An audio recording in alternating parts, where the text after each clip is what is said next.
And I think that the first thing that we have to realize regarding the crisis was that Latin America has an unprecedented performance during this crisis. We were used for the world to have a small recession, and we had a great recession. So that was the tradition in Latin America. Asia had a crisis in '97, and Latin America was like 4 or 5 years struggling to get out of the crisis. So the first thing that we have to ask ourselves is what made Latin America resilient, and I think that that's a way to go. And I think that was very strong macroeconomic space given by very sound macroeconomic policies. There was fiscal space to do fiscal expansion as never before in the history.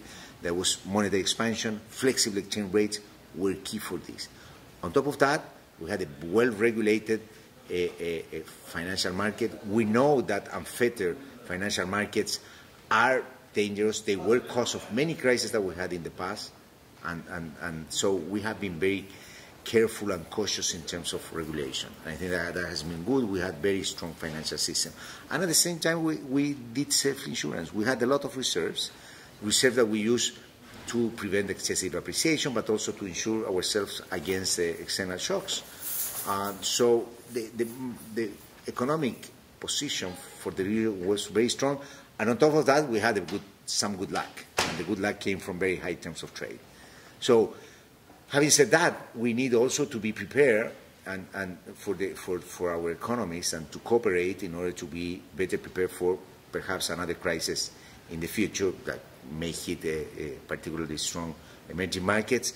I think that initiatives like the FLAR are quite important, especially for small economies. It won't be a solution for large economies, but in terms of cooperating with the IMF in order to provide some liquidity support, I think that we have to think how to encourage to push the FLAR along those lines.